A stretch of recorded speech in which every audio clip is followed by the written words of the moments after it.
தமிழ்நாட்டில் 22 துணை மின் நிலையங்கள் அமைப்பதற்கு 2300 கோடி ரூபாய் மதிப்பிலான திட்ட அறிக்கை மத்திய அரசின் பரிசீலனையில் இருப்பதாக நிதியமைச்சர் தங்கம் தென்னரசு தெரிவித்தார். பேரவையில் கேள்வி நேரத்தில் பேசிய அவர், ஒன்றிய அரசு பங்களிப்பாக 60%, மாநில அரசின் பங்களிப்பாகவும் 40% இருக்கும் வகையில் திட்ட அறிக்கை தயாரிக்கப்பட்டுள்ளதாகவும், அதற்கு ஒன்றிய அரசு அனுமதி வழங்கினால் துணை மின் நிலையங்கள் அமைக்கும் பணிகள் தொடங்கப்படும் எனவும் கூறினார். கன்னியாகுமரி தென்னை நான்கு புவிசார் குறியீடு பெற முயற்சிகள் மேற்கொள்ளப்பட்டு வருவதாக சட்டப்பேரவையில் அமைச்சர் தாமு அன்பரசன் தெரிவித்தார். பாஜக எம்எல்ஏ காந்தி எழுப்பிய கேள்விக்கு பதிலளித்த அவர், நார் உற்பத்தியை நவீன முறையில் மேம்படுத்த குறு குழுமங்கள் அமைக்கப்பட உள்ளதாகவும், 20 தொழில் முனைவோர்கள் ஒன்றிணைந்து முன்வந்தால் கயிறு குழுமம் அமைக்க உதவி செய்யப்படும் எனவும் அறிவித்தார். ஓசூர் பன்னாட்டு விமான நிலையம் தொடர்பான முதல்வரின் அறிவிப்பு வெறும் விளம்பர அரசியல் என பாஜக மாநில தலைவர் அண்ணாமலை விமர்சித்துள்ளார். எக்ஸ் தளத்தில் பதிவிட்டுள்ள அவர், 2 ஆண்டுகளில் பேருந்துகளை கூட வாங்காத திமுக தற்போது விமான நிலையம் அமைக்கவிருப்பதாக கூறியிருப்பது ஆகச்சிறந்த நகைச்சுவை என குறிப்பிட்டுள்ளார். நிறைவேற்ற சாத்தியமில்லாத அறிவிப்புகளை வெளியிடுவது யாரை ஏமாற்றுவதற்காக என அண்ணாமலை கேள்வி எழுப்பியுள்ளார். பழைய பேருந்துகளை மாற்றும் பணிகள் தீவிரமாக நடைபெற்று வருவதாக போக்குவரத்து துறை அமைச்சர் எஸ். சிவசங்கர் தெரிவித்துள்ளார். சட்டப்பேரவையில் இது தொடர்பான கேள்விக்கு பதிலளித்த அவர், கடந்த அதிமுக ஆட்சியில் அதிக பேருந்துகளை வாங்காத காரணத்தால் பழைய பேருந்துகளை மாற்ற முதலமைச்சர் ஸ்டாலின் உத்தரவிட்டுள்ளதாக கூறினார். மேலும் இந்த பணிகள் முடிந்த பின் புதிய வழித்தடங்களில் பேருந்துகளை இயக்குவது குறித்து பரிசீலிக்கப்படும் எனவும் தெரிவித்தார்.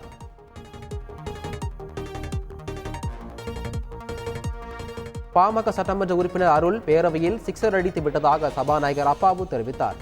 துறை வாரியான மானிய கோரிக்கை மீதான விவாதம் சட்டப்பேரவையில் இன்று நடைபெற்றது. அப்போது பாமக சட்டமன்ற உறுப்பினர் அருள் சேலத்தில் பழமையான காந்தி மைதானத்தை புதுப்பித்து தர வேண்டும் என்பன உள்ளிட்ட பல கோரிக்கைகளை முன்வைத்தார். இதனிடையே பேசிய சபாநாயகர் அப்பாவு, முதல்வரிடமே கோரிக்கைகளை முன்வைத்து அதனை முதல்வரும் நிறைவேற்றி தருவதாக கூறிய நிலையில் சட்டமன்ற உறுப்பினர் அருள் சிக்ஸர் அடித்து விட்டதாக கூறினார். மாணவர்கள் போராட்டத்தின் எதிரொலியாக தூத்துக்குடி வ.உ.சி. கல்லூரி 15 நாட்கள் மூடப்படும் என கல்லூரி நிர்வாகம் அறிவித்துள்ளது. கல்லூரியில் அரசு நிர்ணயம் செய்த கட்டணத்தை விட கூடுதல் கட்டணம் வசூலிப்பதாகவும், பராமரிப்பு கட்டணம் வசூலிப்பதை கண்டித்தும் மாணவ மாணவிகள் வகுப்புகளை புறக்கணித்து கடந்த 3 தினங்களாக போராடிய நிலையில் கல்லூரி 15 தினங்கள் மூடப்படுவதாக அறிவிக்கப்பட்டுள்ளது.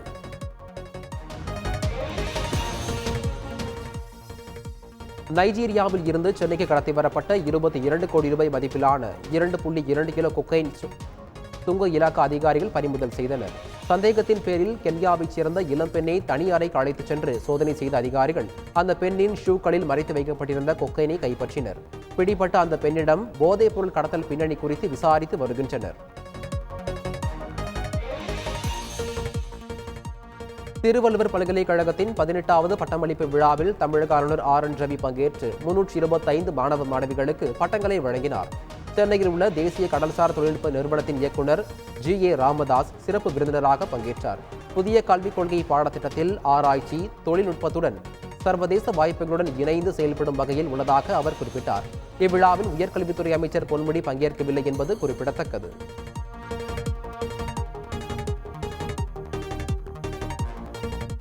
நீட் தேர்வு விவகாரத்தில் நீதி வேண்டி டெல்லியில் இளைஞர் காங்கிரசார் போராட்டத்தில் ஈடுபட்டனர். கடந்த மே மாதம் நடைபெற்ற நீட் நுழைவுத் தேர்வில் வினாத்தாள் கசிவு, மதிப்பெண் சர்ச்சை உள்ளிட்ட புகார்கள் எழுந்தன.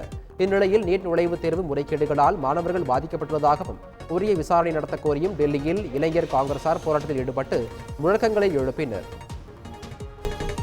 சேலத்தில் நூலகம் மற்றும் அறிவுசார் மையம் அமைப்பதற்கான அறிவிப்பை அடுத்த நிதிநிலை அறிக்கையில் எதிர்பார்க்கலாம் என முதலமைச்சர் ஸ்டாலின் தெரிவித்துள்ளார்.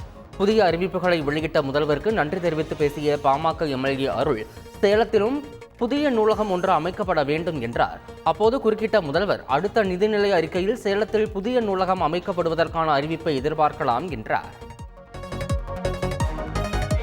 எழும்பூர் நீதிமன்ற வழக்கறிஞர் சங்க தேர்தலை வரும் ஆகஸ்ட் மாதத்திற்குள் நடத்தி முடிக்க சென்னை உயர்நீதிமன்றம் உத்தரவிட்டுள்ளது. சென்னை எழும்பூர் நீதிமன்ற வழக்கறிஞர் சங்கத்தில் தொடர்ச்சியாக 2 முறை பொறுப்பில் இருந்தவர்கள் 3வது முறையாக போட்டியிடக்கூடாது என தமிழ்நாடு மற்றும் புதுச்சேரி பார் கவுன்சில் கடந்த 2019ஆம் ஆண்டு அறிவிப்பு வெளியிட்டது. இதனை எதிர்த்து எழும்பூர் நீதிமன்ற வழக்கறிஞர் சங்க தலைவராக இருந்த எஸ். சந்தன் பாபு உயர்நீதிமன்றத்தில் மனு தாக்கல் செய்தார்.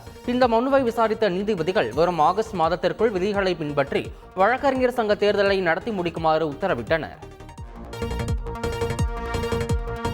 உங்கள் தொகுதியில் முதலமைச்சர் திட்டத்தின் கீழ் தமிழ்நாடு முழுவதும் சாலை மேம்பாட்டு பணி நடைபெற்று வருவதாக பொதுப்பணித்துறை அமைச்சர் ஏவ வேலு விளக்கம் அளித்தார்.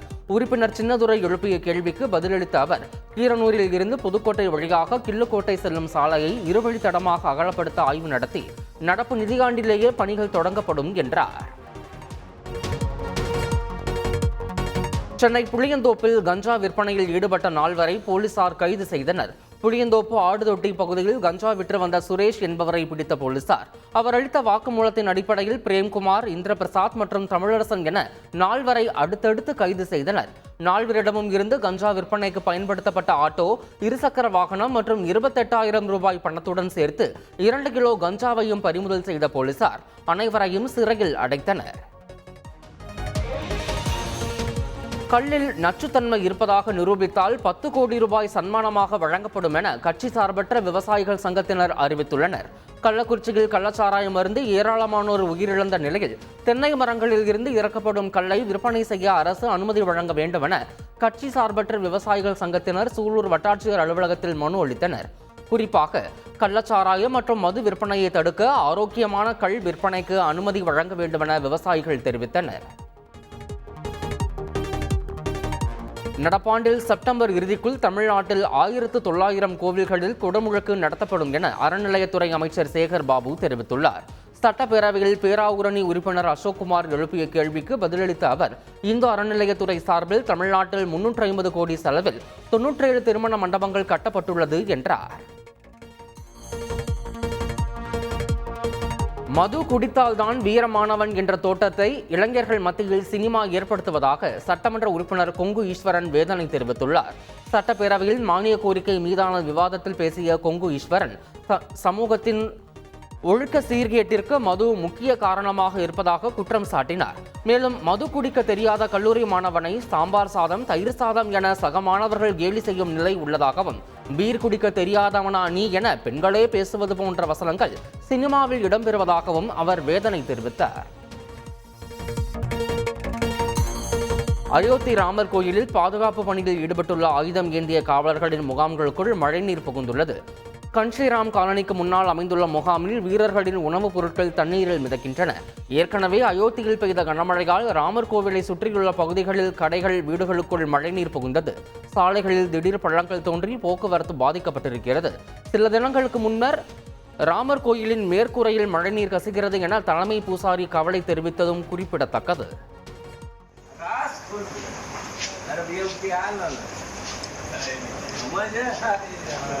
उनको तो पता चल गया उन्होंने नौकरी की है मेरे भैया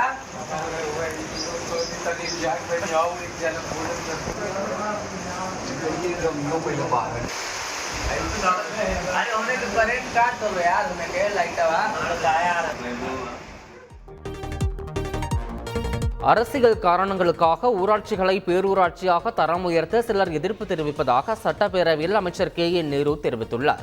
காங்கிரஸ் எம்எல்ஏ ராஜேஷ்குமார் எழுப்பிய கேள்விக்கு பதிலளித்த அவர், 56 எம்எல்ஏக்கள் ஊராட்சிகளை பேரூராட்சிகளாக மாற்ற கோரிக்கை மனு அளித்திருப்பதாக குறிப்பிட்டார். பேரூராட்சியாக தரம் உயர்த்தப்படுவதை விரும்பாவிட்டால் அது குறித்து சம்பந்தப்பட்ட மாவட்ட ஆட்சியரிடம் தெரிவிக்கலாம் என அமைச்சர் நேரு தெரிவித்தார். ஈரோடு சேலம் இடையே ஓமலூர் விமான நிலையத்தை மாற்ற வேண்டும் என காங்கிரஸ் எம்எல்ஏ EVKS இளங்கோவன் கேட்டுக் கொண்டுள்ளார்.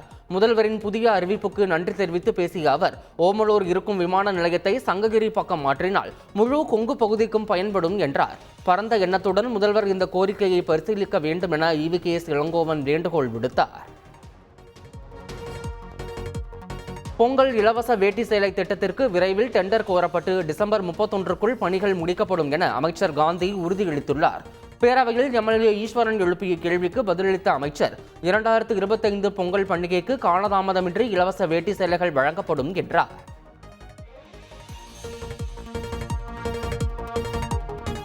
திருத்துறைப்பூண்டியில் அடுத்தடுத்து 7 வீடுகளில் தீ விபத்து ஏற்பட்டதால் பெரும் பரபரப்பு ஏற்பட்டது. வானகார தெருவில் உள்ள ஒரு வீட்டில் திடீரென தீ பற்றிய நிலையில் பலமாக காற்று வீசியதால் அடுத்தடுத்த வீடுகளுக்கும் மளமளவென தீ பரவியுள்ளது. விரைந்து வந்த தீயணைப்பு துறையினர் தீயை கட்டுப்படுத்தும் முயற்சியில் தீவிரமாக ஈடுபட்டனர். விபத்தில் பல லட்சம் ரூபாய் மதிப்பிலான பொருட்கள் தீயில் கருகி சேதமடைந்தன. தீ விபத்திற்கான காரணம் குறித்து போலீசார் விசாரணை மேற்கொண்டுள்ளனர்.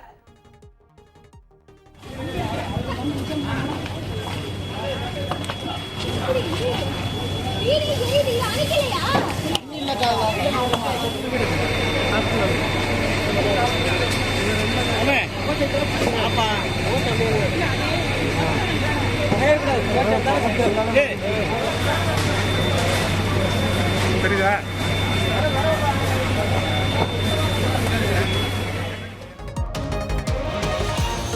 கேரள மாநிலத்தில் தென்மேற்கு பருவமழை தீவிரமடைந்துள்ள நிலையில் கொச்சி செல்லானம் பகுதியில் கடல் சீற்றம் காரணமாக கடல் கொந்தளிப்புடன் காணப்படுவதால் புத்தன்தோட்டில் இருந்து கண்ணமாளி பகுதி வரை உள்ள வீடுகளுக்குள் கடல் நீர் புகுந்ததை அடுத்து மக்கள் மிகுந்த சிரமத்திற்குள்ளாகியுள்ளனர். மேலும் மாவட்டத்தின் கிழக்கு பகுதியில் உள்ள கோதமங்கலம், யூயங்கூட்டி உள்ளிட்ட பகுதிகள் வெள்ளத்தில் மூழ்கியதால் வாகன போக்குவரத்து நிறுத்தப்பட்டுள்ளது.